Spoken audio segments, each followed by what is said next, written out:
no matter what. Now, on the flip side, if it is plastic, it will be able to change. It is really important to note that phenotypic plasticity is not positive change. It is simply the ability to change. This means that the plant might become shorter or taller based on environmental changes. It's also important to note that research has shown that there are genetic components or predispositions known to cause varying levels of phenotypic plasticity. So every organism is able to become plastic, but at a varying rate. Now, why below ground? Why do roots even matter? So roots are really the cornerstone of drought tolerance. In this diagram here, you can see that if the roots of all plants in one ecosystem have the same exact appearance, they gather less of the resources. Now, in a drought, if you have low water, you want to be able to capture every single speck of water in that ground, because this is very limiting. So if you have a community of plants that have varying root depth or varying root architecture, you're able to capture more of the resource and therefore able to stand less water and be able to live. Now, this picture here depicts plants of varying species, but the same can be seen in communities with one species that just vary in genotype. And that's what I'm going to be doing with Arabidopsis thaliana. Now, Arabidopsis is a member of the mustard family, and it is a model organism. This is because its entire genome has been sequenced, so it's used in numerous studies because every single part of its DNA is known. So researchers can easily change the DNA and the genome and then look for phenotypic changes. Another reason that we use this organism is because we started this as part of our plant ecology class, and it has a short life cycle, only 8 to 10 weeks. And so we were able to do the full study within the class time that we were provided. Now, part of this research is actually a larger organization called UNPAC. This is an acronym that stands for Undergraduates Phenotyping Arabidopsis Knockouts. And this is a collaborative network that is pretty big in the US with lots of different universities gathering data that they will then provide back to the UNPAC Corporation, looking for the links between genotype and phenotype.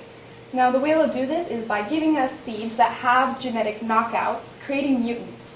And we are looking for what these mutations do to different parts of the phenotype. Now, here I have 3 questions and 3 hypotheses that I was looking at. The most general, the first one here, is if there is a genetic component to plasticity. I hypothesize that there would be a genetic component of plasticity in Arabidopsis, and that we would really be able to see it when these plants were planted alone in a pot. The second question was, are the roots able to express phenotypic plasticity? And again, I hypothesized they would be plastic, and they would express different phenotypes based on their propensity and predisposition to be plastic that's significantly linked to that individual genotype that has been mutated. And the last one is if there's association between below-ground biomass and fitness. And I believed that there would be a negative association. The reason I thought this was that if you're in a drought situation, you might have to trade off where you're putting your energy. So if you create bigger roots, maybe you don't have enough energy then to produce large or numerous seeds. So experimental design involved getting 6 genotypes of Arabidopsis from the UNPAC. We had A, B, and C, which you can see they were hypothesized to have low plasticity, and D, E, and F, which were hypothesized to have high plasticity. This was actually hypothesized based on rosette diameter, or the diameter of their leaves. And so I wanted to see if that hypothesis matched with below ground as well.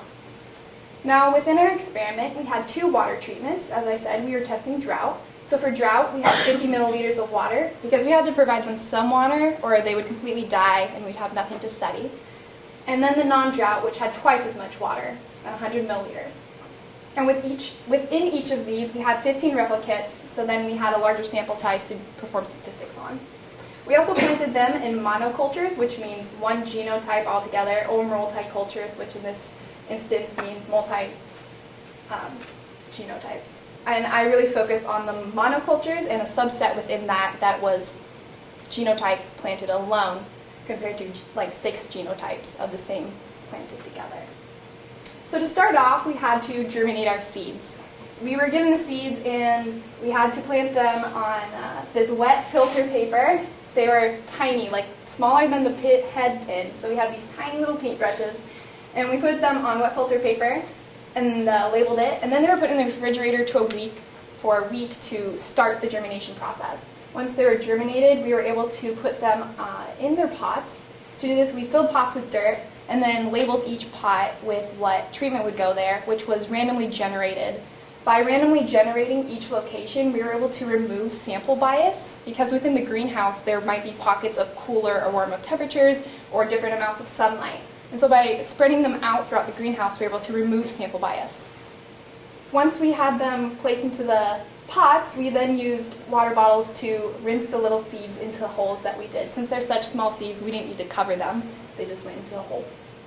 After 3 weeks of growing, we were able to conduct a couple different measurements.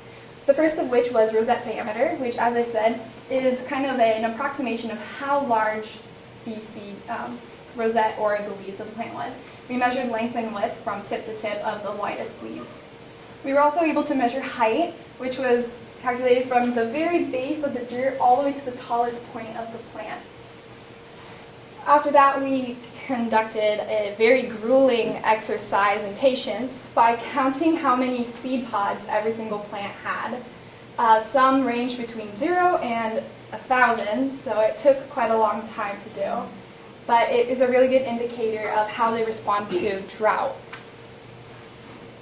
One of the last things we did was harvesting the above ground portion of the plant, which involved just cutting them at the very base, putting it in an envelope, and allowing it to dry. And then my part came in afterwards, when I harvested all of the below ground biomass. To do this, I took every pot and dumped it upside down into a tray. As you can see here, this is the bottom. Since they had dried out due to the extreme heat of the summer, it was really easy to do. I simply peeled off this dry layer of roots here, and then the hard part came when I had to chisel dirt away from these intricate root structures. It was a lot of work, but it was really cool. One cool experience, I should say. After I did this, I was able to dry them in a drying oven, 65 degrees Celsius, 48 hours. This removes all excess moisture, so I was able to really measure just the root itself. Then I was able to do statistical analysis using R, which, if you don't know, is a code writing program, to analyze my results. This is the first graph I generated, which answers my first question, if there's a genetic component to plasticity. Now, each of these colored lines here correlates with one of the genotypes that we had. I labeled them so it's easy to see here on the graph. The ones here on the right is under drought condition, and then these here are non-drought condition. And so the slope would be the amount of phenotypic plasticity that each genotype expressed. So is there a genetic component to plasticity? Yes, there is, because as you can see, each genotype's line is a little different. Now it's a little hard to see here because you don't know the slope. So then I graphed a plot here of the R-squared values. Now this really is showing how much plasticity every single genotype expressed by how the line was sloped. And so do the roots express phenotypic plasticity? Yes, they do, and as predicted with the rosette diameter, D, E, and F were the most plastic, which was cool because it fell in line even though it was a different plant trait. Now the last question I had was about the association between below ground biomass and fitness, and again my answer was yes, there was an association, except as you can see here, R squared is extremely small, and so that means the association is weak. And so if we wanted to prove this, we would probably have to have a much larger sample size to find a true correlation. So again, just to revisit what I said, yes, I answered all my questions. Yes, and this was due to the phenotypic plasticity that was associated with knocking out specific parts of the genome. And so with this data, we were able to report back to Unpack and tell them what we found. The other cool part is this study is still going on. We have a team of researchers here that are looking at other components. We are looking at the multicultures, since we did actually plant them in a lot of different varieties, multicultures and other types of monocultures. We also are looking at other traits, such as the above ground biomass that was collected, and something called SLA, which stands for specific leaf area, which is the measurement of the leaf and how much photosynthesis it would technically be able to conduct. Another thing we are able to do would be looking at the allocation of biomass. Is there a difference between the above and below ground biomass? Would they in a drought or non-drought condition put more energy toward one or the other. And in other studies, such as this Tillman and Wilson one done in 1993, they found that in conditions, this was in nitrogen, but still in low and high conditions of a resource that is needed, the competition, in this case the electric competition, changed above and below ground when they were in high and low. And so we want to see if there's this similar relationship between the biomass and the ratio of the shoot-to-root ratio.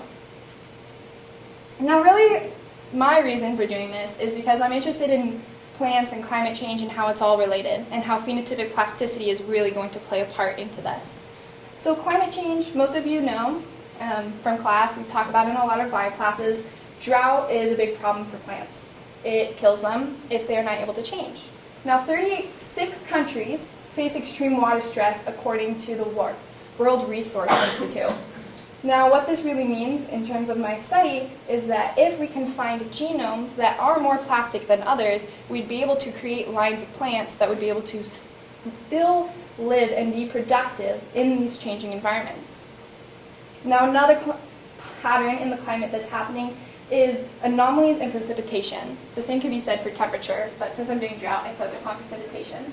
Now a lot of people think drought's happening all over, so that just means everywhere is getting less rain. But interestingly enough, the anomalies are also happening with high water events. This means that plants not only need to be phenotypically plastic to resist drought, they also need to be plastic to resist high water events, so that maybe they have roots that stay secure when there's a lot of rain and they don't wash away.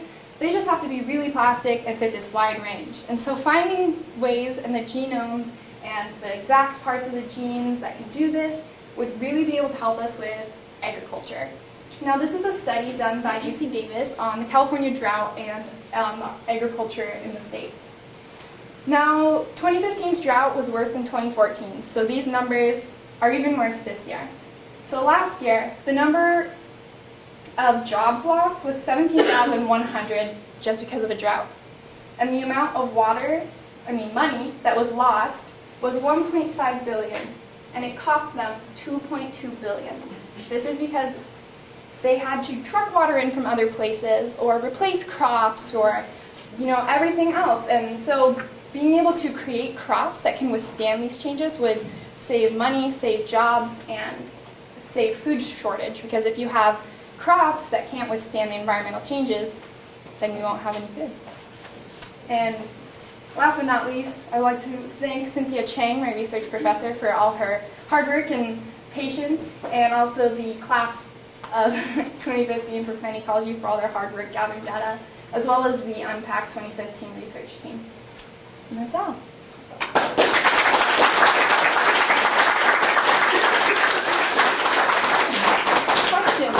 I think we have time for a couple questions.